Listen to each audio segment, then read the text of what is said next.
ಯಾವುದೇ ಚರ್ಚೆ ಏನೂ ಇಲ್ಲ. ಸಿಎಂ ಅವ್ರು ಭೇಟಿ ಮಾಡಕ್ ಹೋಗಿದ್ದೆ, ಸಿಎಂ ಅವ್ರು ಬರಕ್ ಹೇಳಿದ್ರು, ಅವರ ಬರ್ಲಿಕ್ಕೆ ಕಾಲ್ ಮಾಡಿದ್ರು, ಬಂದಿದ್ದೀನಿ. ಬಂದ ತಕ್ಷಣ ಸ್ವಲ್ಪ ಹೊತ್ತು ಕೂತ್ಕೊಂಡು ಚರ್ಚೆ ಮಾಡಿದ್ದೀವಿ. ಏನೇನು ಈ ತರ ಘಟನೆಗಳು ಏನಂತ ಕೇಳಿದ್ರು, ಬಿಟ್ರೆ ಏನು ಕೇಳಲಿಲ್ಲ. ಈ ತರ ಘಟನೆ ಆಗದಂಗೆ ನೋಡ್ಕೋಬೇಕಪ್ಪ, ನೀನು ಒಬ್ಬ ಸೀನಿಯರ್ ಇದೆಯಾ ಅಂತಲೂ ನನಗೆ ಹೇಳಿದ್ದಾರೆ. ಹಾಗಾಗಿ ಸಮಸ್ಯೆ ಯಾವುದು ಆಗದೆ ನೋಡ್ಕೋಬೇಕನ್ನೋದು ಅವರಲ್ಲಿ ಇರೋದು. ಅಲ್ಲ, ಯಾವ್ದಾದ್ರು ಹೇಳಿಕೆ ಕೊಡೋದಾದ್ರೆ ನನಗೇನಾರು ಇದ್ರೆ ನನ್ನ ಗಮನಕ್ಕೆ ತರ್ರಪ್ಪ, ನಾನು ಮಾಡ್ಕೊಡ್ತೀವಿ, ಅದೆಲ್ಲ ಹೇಳಿಕೆ ಕೊಡಬೇಡಿ ಅಂತಲೂ ಹೇಳಿದ್ದಾರೆ. ಅಷ್ಟು ಬಿಟ್ಟರೆ ಬೇರೆ ಏನಿಲ್ಲ. ರಾಜ್ಯದಲ್ಲಿ ಯಾವ ಇವತ್ತು ಏನು ನಮ್ಮಲ್ಲಿ ಅನುದಾನ ಇಲ್ಲ, ಇನ್ನೊಂದಿಲ್ಲ ಅಂತ ಯಾರು ಹೇಳಿದ್ರೆ ಅದನ್ನು ಮಾತ್ರ ನಾನು ಒಪ್ಪಲಿಕ್ಕೆ ಸಾಧ್ಯನೇ ಇಲ್ಲ. ಯಾಕಂದ್ರೆ ನಮಗೆ ಬೇಕಾದಷ್ಟು ಅನುದಾನ ಕೊಟ್ಟಿದ್ದಾರೆ. ಇವಾಗಲೂ ಸಹ ಒಂದು ಚರ್ಚೆ ಆಯಿತು. ಅದರ ಚರ್ಚೆಯಲ್ಲೂ ಸಹ ಸುಮಾರು ಒಂದು 50 ಕೋಟಿ ರೂಪಾಯಿವರೆಗೂ ನಮಗೆ ಸಹ ಇವಾಗ ಚರ್ಚೆ ಮಾಡಿದ್ರು. ಅದು ಯಾವ ಗ್ರಾಂಟಲ್ಲಿ ಕೊಡಬೇಕಂತಲೂ ಕೇಳಿದ್ರು. ನಾವು ಹೇಳಿದ್ವಿ ಇಂಥದಕ್ಕೆ ಬೇಕಾಗುತ್ತೆ, ಹಳ್ಳಿಯ ಸಣ್ಣ ಹಳ್ಳಿಗಳಿಗೆ ರಸ್ತೆಗಳು ಬೇಕು ಅಂದಾಗಲೂ ಸಹ ಅದನ್ನು ಈಗ ಓಕೆ ಮಾಡಿದ್ದಾರೆ. ಈಗ ಸಿಎಸ್ ಸರ್ಕಾರದಲ್ಲಿ ಡಿ.ಕೆ. ಶಿವಕುಮಾರ್ ಅವರಿಗೆ ಮಾತ್ರ ಅನುದಾನ ಸಿಗ್ತಾ ಇದೆಯಾ, ಆ ರೀತಿ ಆರೋಪವನ್ನ ಮಾಡಿದ್ದಾರೆ ರಾಜು ಕಾಗೆ ಅವರು. ಆತರ ಏನಿಲ್ಲಲ್ಲ, ಅವರ ಭ್ರಮೆ ಅದಲ್ಲ. ಅವರೆಲ್ಲರೂ ಯಾರ್ದೋ ಭ್ರಮೆ ಇರ್ಬೋದು, ಆತರ ಏನಿಲ್ಲ. ಯಾಕೆ ಈಗ ಸಿಎಂ ಸಿಎಂ ಇವ್ರಲ್ವಾ, ಹಂಗೆಲ್ಲ ಅದೆಲ್ಲ ನಡೆಯಲ್ಲ ಸರ್. ಅವೆಲ್ಲ ಸುಳ್ಳು. ಸುಮ್ಮನೆ ಅವ್ರು ಬೇಕಂತ ಒಂದು ಅಪಾದನೆ ಮಾಡಿದಾರೆ, ಬಿಟ್ರೆ ಈ ತರ ಯಾವುದೂ ಇಲ್ಲ. ನಾವ್ ಯಾರಿಗೂ ಜೈ ಅಂದಿಲ್ಲಪ್ಪ, ಎಲ್ಲ ಕೆಲಸ ಆಗ್ತಿದೆ ಅಲ್ಲ. ಸುಮ್ಮನೆ ಒಂದು ಯಾರ್ದು ಜೈ ಅಂದ್ರ ಅಂತ ಮಾತು ಹೇಳೋದು ಇದೆಲ್ಲ ಶುದ್ಧ ಸುಳ್ಳು. ಆತರ ಯಾವತ್ತೂ ಇಲ್ಲ. ಅನುದಾನದ ಕೊರತೆ ಇಲ್ಲ ಅಂತ ನಾನು ಹೇಳಿದ್ದೀನಿ. ಸಚಿವರ ಕಾರ್ಯವೈಖರಿಯ ಬಗ್ಗೆ ನಿಮಗೆ ಸಮಾಧಾನ ಆಗಿದೆಯಾ ಸರ್? ನಮ್ಮಲ್ಲಿ ಏನು ಆ ತರ ಸಮಸ್ಯೆ ಇಲ್ಲ. ನಮ್ಮ ಇವತ್ತು ಸೀನಿಯರ್ MLA ಆಗಿದ್ರಿಂದ ನಮಗೆ ಎಲ್ಲಾ ಸಚಿವರು ಗೌರವಯುತವಾಗಿ ನಮ್ಮ ಕೆಲಸಗಳನ್ನ ಯಾವತ್ತೂ ತೊಂದರೆ ಇಲ್ದಂಗೆ ಆದಷ್ಟು ಬೇಗ ಮಾಡಿಕೊಟ್ಟಿದ್ದಾರೆ. ಅದರಿಂದ ನಮ್ಗೇನು ಸಮಸ್ಯೆ ಇಲ್ಲ.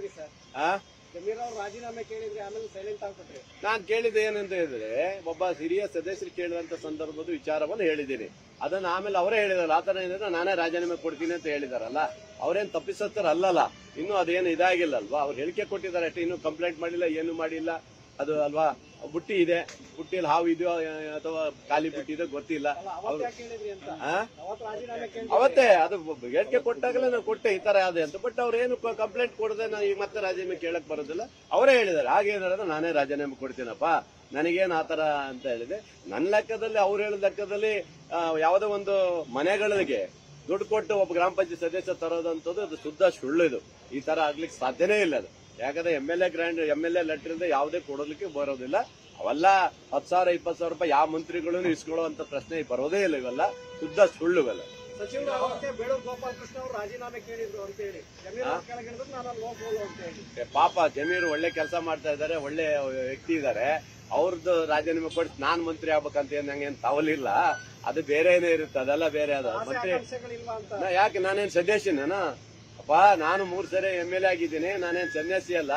ಅದಕ್ಕೂ ನನಗೆ ಹತ್ತಿರ ಕೇಳ್ತೀನಿ. ಕೊಡೋದು ಬಿಡೋದು ರಾಷ್ಟ್ರೀಯ ನಾಯಕರು ತೀರ್ಮಾನ ಮಾಡ್ತಾರೆ. ನಾವ್ ತೀರ್ಮಾನ ಮಾಡೋದು ಇಲ್ಲಿ ಮಾಡೋರಲ್ಲ. ಅದೆಲ್ಲ ಮುಂದಿನ ದಿನದಲ್ಲಿ ನಡೀತದ ಪ್ರಗತಿ. ಕೊಡದೋದ್ರೆ ನನಗೇನು ಬೇಸರ ಇಲ್ಲ. ನಾನೇನು ಭಿನ್ನಮತಿ ಮಾಡೋನಲ್ಲ, ಪಕ್ಷದ ವಿರೋಧ ಚಟುವಟಿಕೆ ಮಾಡೋದೇ ಇಲ್ಲ ನಾನು. ಹೇಳಿ,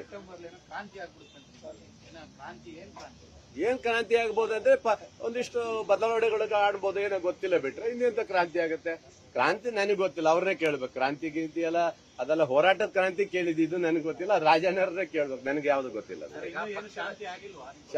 ಶಾಂತಿ ನೋಡಿ, ಒಂದು ಪಕ್ಷ ಅಂದ್ಮೇಲೆ, ಒಂದು ಫ್ಯಾಮಿಲಿ ಅಂದ್ಮೇಲೆ, ಕೆಲವು ಫ್ಯಾಮಿಲಿಯಲ್ಲಿ ಅಣ್ಣ ತಮ್ಮದರಲ್ಲೇ ಸಣ್ಣ ಪುಟ್ಟ ವ್ಯತ್ಯಾಸ ಇರುತ್ತೆ. ಹಾಗೆ 140 ಜನ ಇರುವಂತ ದೊಡ್ಡ ಆದಂತ ಒಂದು ಪಕ್ಷ ಇದು. ಈ ಪಕ್ಷದಲ್ಲಿ ಒಂದು ಸಣ್ಣ ಪುಟ್ಟ ವ್ಯತ್ಯಾಸ ಇಲ್ವಾ? ಈಗ ಬಿಜೆಪಿಯಲ್ಲಿ 66 ಜನ ಇರುವ ಬಿಜೆಪಿಯಲ್ಲಿ ದಿನನಿತ್ಯ ರಗಲೆ, ವಿಜೇಂದ್ರ ಮೇಲೆ, ಇವ್ರ ಮೇಲೆ, ಅವ್ರ ಮೇಲೆ ಅಂತ. ಇವತ್ತು ನಿನ್ನೆ ನೋಡಿದ್ರೆ ಏನು ಅಶೋಕನೇ ಟರ್ನ್ ಆಗಿ ಈಗ ಸೋಮಣ್ಣ ಜೊತೆ ಹೋಗ್ಬಿಟ್ಟಾರಂತ. ಇಬ್ರು ಜೊತೆಗೆ ಇರೋರು, ವಿಜೇಂದ್ರ ಅಶೋಕ. ಇವಾಗ ನೋಡಿದ್ರೆ ಅಶೋಕ್ ನಿನ್ನೆ ನೋಡಿದ್ರೆ ಯಾರು ಮಂತ್ರಿಗಳ ಜೊತೆ ಹೋಗ್ಬೇಕಾದ್ರೆ ಅಶೋಕ್ ಸಪರೇಟ್ ಆಗಿ ಹೋಗ್ಯಾರ. ಅಂದ್ರೆ ಏನೋ ಬದಲಾವಣೆ ಆಗಿರ್ಬೋದು, ಅವರಲ್ಲಿ ಇದೆ. ದಿನ ಗೊಂದಲ, ಯತ್ನಾಳಿಂದ ಹಿಡಿದು ಪ್ರತಿಯೊಬ್ರು ಗೊಂದಲ ಮಾಡ್ತಾನೆ ಇದ್ದಾರೆ ಬಿಜೆಪಿಯಲ್ಲಿ ಅಲ್ವಾ. 66 ಇರುವ ಶಾಸಕರು ಇರುವಂತ ವಿರೋಧ ಪಕ್ಷದವರಿಗೆ ಹಿಂಗಿರುತ್ತೆ. 140 ಜನ ಇರುವಂತ ನಮ್ಮ ಪಕ್ಷದಲ್ಲಿ ಇನ್ನು ಸಣ್ಣ ಪುಟ್ಟ ಇರೋದೇ ಇರುತ್ತಾ? ಇವೆಲ್ಲವನ್ನ ಬಗೆಹರಿಸ್ತಾರೆ. ಮುಖ್ಯಮಂತ್ರಿಗಳು ಶಾಂತಿ ಪ್ರಿಯರಿದ್ದಾರೆ, ಉಪಮುಖ್ಯಮಂತ್ರಿಗಳು ಇದ್ದಾರೆ. ಇವಕ್ಕೆ ಯಾವ್ದಕ್ಕೂ ತಲೆ ಕೆಡಿಸ್ಕೊಬೇಡ್ರಿ, ಒಳ್ಳೇದಾಗತ್ತೆ, ಚೆನ್ನಾಗತ್ತೆ. ಯಾರು ಸರ್ ಕೇಂದ್ರ ನಾಯಕರು ಬದಲಾವಣೆ ಮಾಡುವಷ್ಟು ತಾಕತ್ ನಮಗಿದೆಯಾ ಸರ್? ಕೆಲವು ಶಾಸಕರು ಒತ್ತಾಯ ಮಾಡ್ತಾ ಇದ್ದಾರೆ. ಪಾಪ ಅವ್ರು ಯಾರೋ ಗೊತ್ತಿಲ್ಲ, ಅವ್ರು ಕೇಳ್ಕೊಂಡ್ರೆ ಮರ ನನ್ನ ಹತ್ರ ಬರಬೇಡ್ರಿ, ನಾನೇ ಅಷ್ಟು ದೊಡ್ಡ ಮನುಷ್ಯ ಅಲ್ಲ, ನಾನ್ ರಾಜ್ಯದ ಒಬ್ಬ ನಾಯಕ ಇದ್ದಾನೆ. ಸಮಸ್ಯೆಗಳನ್ನ ಅದಾ ಕೇಳ್ತಾ ಇಲ್ಲ, MLA ಗಳದ್ದು MLA ಸಮಸ್ಯೆ ಕೇಳೋದು ಮುಖ್ಯಮಂತ್ರಿಗಳು, ಉಪಮುಖ್ಯಮಂತ್ರಿಗಳು, ಮಂತ್ರಿಗಳು ಕೇಳಬೇಕು. ಸಚಿವರು ಬಂದೇವ್ರು ಏನ್ ಕೇಳ್ತಾರೆ ಪಾಪ? ಅವ್ರ ಹತ್ರ ಅವ್ರೇನಾದ್ರು ರಾಜ್ಯದ ಏನಾದ್ರು ಬೇರೆ ಏನಾದ್ರು ಸಮಸ್ಯೆ ಆದಾಗ ಮಾತ್ರ ಬರ್ತಾರೆ. ಅದೆಲ್ಲ ಸುಮ್ಮನೆ ಸುಳ್ಳು, ಅವೆಲ್ಲ ಯಾರು ಕೇಳಲಿಕ್ಕೆ ಹೋಗುದಿಲ್ಲ. ಯಾರೋ ಡೆಲ್ಲಿ ಹೋಗಿರ್ತಾರೆ, ಸುಮ್ಮನೆ ನೀವು ಹಾಕಿರ್ತಾರೆ, ಬಿಡ್ರಿ ಹೋಗ್ಲಿ. ಮತ್ತೇನಿದೆಯಾ? ಥ್ಯಾಂಕ್ ಯು ವೆರಿ ಮಚ್, ನಮಸ್ಕಾರ. ನ್ಯೂಸ್ ಫಸ್ಟ್, ನಿರ್ಭೀತಿಯಿಂದ ನಿಮ್ಮ ಪರವಾಗಿ.